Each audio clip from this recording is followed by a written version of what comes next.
Hi and welcome, I'm Andi Mioč and you're watching AnewZ. Here are the headlines. South Korea's acting president promises to stabilize the country. Protests in Tel Aviv as demonstrators demand the return of Hamas-held hostages. U.S. Secretary of State confirms Washington contacted Syrian rebels. Thank you for tuning in. The acting president of South Korea, Prime Minister Han Duck-seo, said his focus is to stabilize the situation and bring back normalcy for the people. Han took over the office yesterday after Parliament impeached President Yoon Suk-yeol over his imposition of martial law. Yoon was suspended after some members of his own People Power party voted with the opposition. But the decision still needs to be ratified by the Constitutional Court. Thousands of anti-Yoon protesters celebrated outside the National Assembly after the impeachment motion passed, with chants and fireworks. Day after the president was impeached, South Koreans are divided on whether it was the right thing to do. Seoul residents are divided after the impeachment of South Korean President Yoon Suk-yeol, as a result of the second vote on Saturday night by the opposition-led parliament over his short-lived attempt to impose martial law, a move that had shocked the nation. Analysts have warned that Yoon's impeachment is unlikely to end the political turmoil. While many citizens claim they are glad and can sleep soundly at night, some oppose this decision. I was so relieved that the impeachment notice was passed. I could sleep without worry. Since it's literally acting president, I hope he will exercise the minimum power to operate the country stably, rather than actively be involved in state affairs.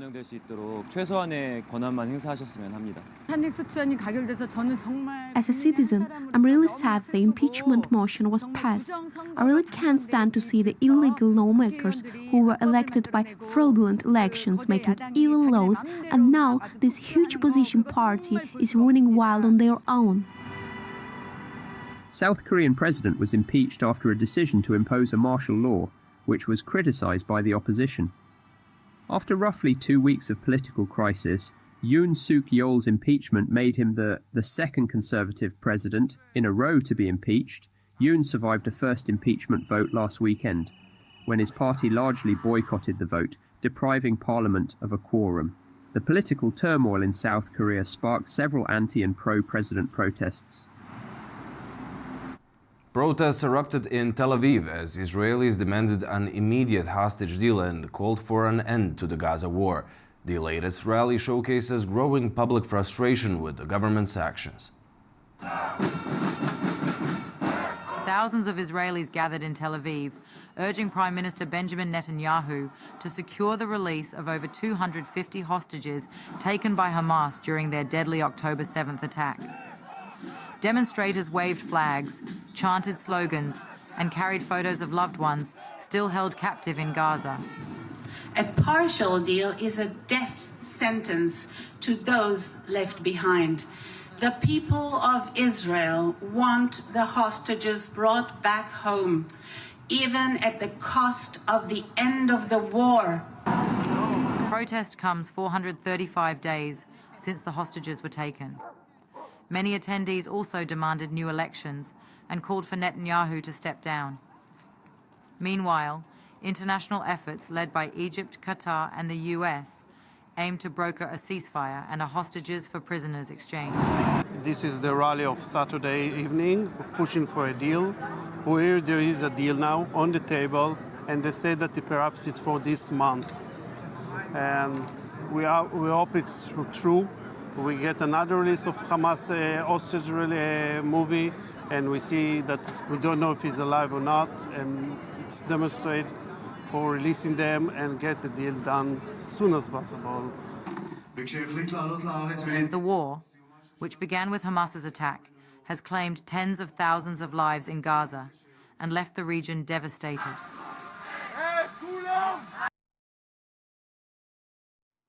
Over in Paris, activists gathered at the Trocadero for the International Day Against Colonialism, commemorating the adoption of the UN Resolution 1514 in 1960, which called for decolonization and independence for colonized nations.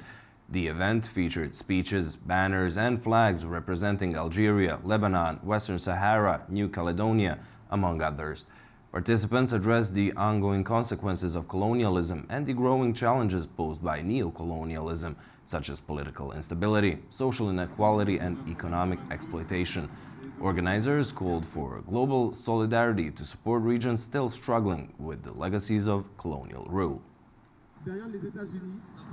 Thanks to our countries, France is able to exploit our wealth and resources. It also maintains its geostrategic interests and influence in various parts of the world. In Réunion and Mayotte, two territories of French imperialism in the Indian Ocean, France has established the armed forces of the Southern Indian Ocean, which serve as significant military bases. These bases enable it to unlawfully occupy parts of Madagascar's territory. Since the beginning of colonialism, the people have always resisted. A new wave of resistance emerged in the 1960s. This was the start of the National Democratic Movement, which has been evolving ever since. Today, this movement is highly developed. Teachers' unions in Croatia staged a protest demanding higher wages and better working conditions. The demonstration saw hundreds of participants marching in the capital, Zagreb. These protesters have gathered in Croatia's capital, Zagreb, to voice their dissatisfaction with wage coefficients and their conditions of service. They belong to unions which represent teachers and claim their current wages are unfair. There is so much degradation, so much horror that I wonder who among the young new workforce will want to come and work at the school, let alone who will stay. The demonstrators also spoke against a performance evaluation system, which will take effect in January. The unions are demanding exemption from the evaluation system or a complete overhaul of the entire concept, which will allow for dismissal as a consequence of poor evaluation. Today's protest was prompted by two basic reasons. One is the coefficients in education and science with which we are not satisfied, and that is why we are protesting, speaking out against these coefficients and pointing out the injustice for the beginning of the year. The second reason is the evaluation that is being introduced into public services. We believe that this evaluation is not appropriate and cannot be implemented in education. We also believe that it will actually be very harmful, and these are the basic reasons for the protest. Meanwhile, Croatia's Ministry of Science and Education says it sees no rational reason for the protest. The ministry claims it has already increased the salaries of teachers by more than 60% during the current government and says the protest would only benefit the opposition, who would use it to their advantage during campaigns. However, it also says it's open to all proposals of the unions concerning performance reviews, but is yet to give its final decision. United States Secretary of State Antony Blinken says the U.S. had direct contact with the rebel faction which overthrew Syria's President Bashar al-Assad. After meeting foreign ministers of Arab nations and Turkey in Jordan, Blinken said a joint statement had been agreed that sets out the principles that other nations want to see followed in Syria's political transition.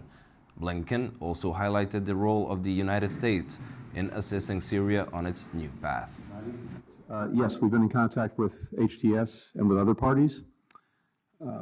We have impressed upon everyone we've been in contact with the importance of helping find Austin Tice and bringing him home. And we've also shared the principles that I just laid out for our ongoing support, principles, again, that have now been adopted by countries throughout the region and well beyond. And we've communicated those. That's direct contact, yes. Today, the United States and our partners in the region have agreed on a set of shared principles to guide our support for Syria and its people going forward. America and our partners have an important stake in helping the Syrian people chart this new path. We know that what happens inside of Syria can have powerful consequences well beyond its borders, from mass displacement to terrorism. And we know that we can't underestimate the challenges of this moment and in the weeks and months ahead. Still on Syria, recent reports and satellite imagery show increased activity at the Hmeimim Russian military base in the country. Military aircraft have been seen departing, and officials expect more equipment to be pulled in the coming days. Russia is actively withdrawing military assets from Syria following the fall of President Bashar al-Assad to rebel forces last weekend. A video released on December 13th showed a convoy of over 150 military vehicles, some bearing Russian flags, moving north on the M5 highway between Damascus and Homs. The footage highlights a well-organized withdrawal, reportedly part of a deal allowing Russian forces to exit Syria in an orderly fashion. Satellite images from Mahar Technologies further confirmed increased activity at the Hmaimim Air Base in Latakia, with large Antonov AN-124 cargo planes seen being loaded with military equipment. On December 14th, additional activity was observed as cargo planes and helicopters landed at the base, while other planes departed for Libya. A Syrian security official stationed near the base confirmed that further Russian departures were expected in the coming days. Despite the withdrawal, the Kremlin has emphasized the importance of maintaining its military bases in Syria, including the Hmaimim Air Base and the naval facility in Tartus, its only Mediterranean hub. Over in Georgia, a new president has been elected. Former football player and politician Mikhail Kavelashvili secured the presidency, raising questions about the country's political direction. Mikhail Kavelashvili received 224 out of 300 electoral votes, securing his position as Georgia's 6th president. His inauguration is set for December 29. A former Manchester City striker and a founding member of the People's Power Group, Kavelashvili has made headlines for his strong anti-Western rhetoric. In the past, he accused the opposition of following U.S. instructions to destabilize Georgia and claimed American officials were plotting to spark a revolution. Backed by the ruling Georgian Dream Party, his election was seen as a foregone conclusion, as the party dominates the electoral college. The role of the Georgian president is largely symbolic, with limited powers, such as issuing pardons and vetoing laws. His election is all but assured, as the Georgian Dream dominates the electoral college of members of parliament and local government representatives. Kavelashvili will succeed Salome Zurabichvili, who has openly criticized the government for derailing Georgia's EU's aspirations and denounced the recent parliamentary elections as fraudulent. On political developments in Georgia, after the government-supported candidate Mikhail Kavelashvili was elected president, we're speaking to political analyst Shmagi Samharadze from Tbilisi. Shmagi, thank you for joining us. First of all, after days of protests against the Georgian Dream-led government over what opposition says were rigged elections and the decision to halt EU accession talks, what do you expect when it comes to dissent in the country after the government-backed candidate was elected president? Hello, everyone. Thanks for having me. The situation in Georgia is unprecedented. You saw that yesterday they made so-called elections, and it's not a legitimate process inside the country, and also in an international community recognize this process. But in Georgia, what's going on in Georgia is that it's 18th day of non-stop protests, day and night. All the communities, all the regions, the cities, people are protesting, and it's rising. It's not stopping. Yesterday, they were planning to lighten up the Christmas tree, but you know there were protesters, and the mayor he called his supporters to join this process, but there were like a few hundred people. So yesterday they stepped back, and it was wise from I think from their position, because the people like 10,000 and hundreds of people are it, and they somehow make this propaganda that there are few.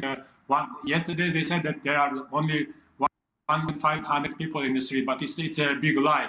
So this protest is arising. Protest is non-stopping. It's a daytime, also nighttime, and this is what's going on. And we see the reaction from the international community, the address of the president of France and another actor, so European Union and another actor. So somehow it's we can say for sure a legitimate protest or not. So now we are having like kind of two presidents. Some say, quoting the official numbers of protesters, that they are small, that the opposition failed to galvanize enough public support. What's your take on that? Yeah, they are trying in this way to somehow not to lose their supporters, you know, because every day they are losing the famous people, the people who are famous in different fields. Every day they are losing them, so they want to keep these people still their supporters. So they are making such kind of, but it's obvious because if you live in Georgia, it's a small country, and you are getting with another, you are going to the street, and you see that there are like hundreds of marches. It never happened. Even in Revolution, it was in 2003. There were not so many people in the streets. But it's happening now. There are different communities like workers, some kind of sportsmen. Today, for example, we are having the refugee march, the teachers march. There are so many people like IT, technology. Imagine the people who are introverts, computer, even they are going in the street to march. We have this that inside the country, you get everyone who is coming, that people are against this process. We said the election. Also, they want to put the guy, this person, the football player, president, who has no diploma. So yesterday, the people, they are showing their diploma on the protest, so, and also playing football. So it looks like a very, how to say, inside the country, it's weird. And also it's becoming more clear for international community. So we are just waiting and continue testing. What's next for the ruling party that now has a president they're backing as well as the prime minister seat? How important would you say that is to the Georgian dream? Can you repeat the question? I didn't get the last. How important would you say it is to the Georgian dream to also have a government-backed president with the prime minister seat? Of course, it is their main goal. The ruling party, they were trying their best to make the, how to say, the system very central ruling system inside the party and also inside the government. So this is their main goal, to have like one party, the prime minister from this party, the president from this party, and everyone, like all country from one party. So, but in Georgian case, it's not working because we are having all this independence history. We are having the story about changing the government. Sometimes it was once it was a peaceful transition by the election, but in another case it was either civil wars or revolution. So in Georgian case, people they don't agree. We don't have such kind of history in our independence history, that something like in modern history that someone is trying to build an authoritarian regime, like something with one party and something like this. So people also always try to somehow to stop it, because in the end it comes to the question of Euro integration. The people, young people especially, they studied in Europe, they saw, and other people, they traveled to Europe because of visa liberalization, and we know how the people are living, what kind of salaries they are having, how the system is working in Europe. So people, they just want to live a peaceful life and to live in a society and in a union which can provide them better future. So it's a question about our democratic future. Either we are choosing authoritarian regime or democratic regime, not regime, but democratic ruling system, which is coming close to European Union. So this is the question about choice. Shmagi, thank you so much for joining AnewZ and giving us your insights and opinions. Elsewhere, Australia says the 5 remaining members of the so-called Bali Nine drug ring have returned home after almost 20 years in Indonesian prison. Under a deal with the Indonesian government, the men have had the rest of their life sentences commuted on humanitarian grounds on the condition that they continue rehabilitation in Australia. The case began in 2005 when Indonesia caught 9 young Australians trying to smuggle 8.3 kilos of heroin out of Bali. The 2 ringleaders of the plot were executed in 2015. One of the members had their jail sentence commuted and another died of cancer. Over in Italy, Rome is embracing the festive season as the country prepares for the Jubilee year, set to begin on Christmas Eve. This year's theme focuses on sustainability, showcased through eco-friendly decorations in the city center. The festive season is here, and it's all sparkling lights in Italy's capital, Rome, as the city gears up for the Jubilee year. This year's decorations take on the theme of sustainability. Low consumption lights and minimal CO2 emissions define the project. Under the night sky, the street of Via del Corso transforms into a 2-kilometer-long canopy of lights. The display features 49 water drop motifs, symbolizing the importance of this universal resource, and luminous globes representing global unity and solidarity, a nod to the Jubilee's themes of hope and togetherness. This year's centerpiece is a towering fair from Lombardy. Approximately 5,000 people gathered to witness the tree's inaugural lighting. Well, that's all we have for you for now. Thank you for tuning in and keep watching AnewZ.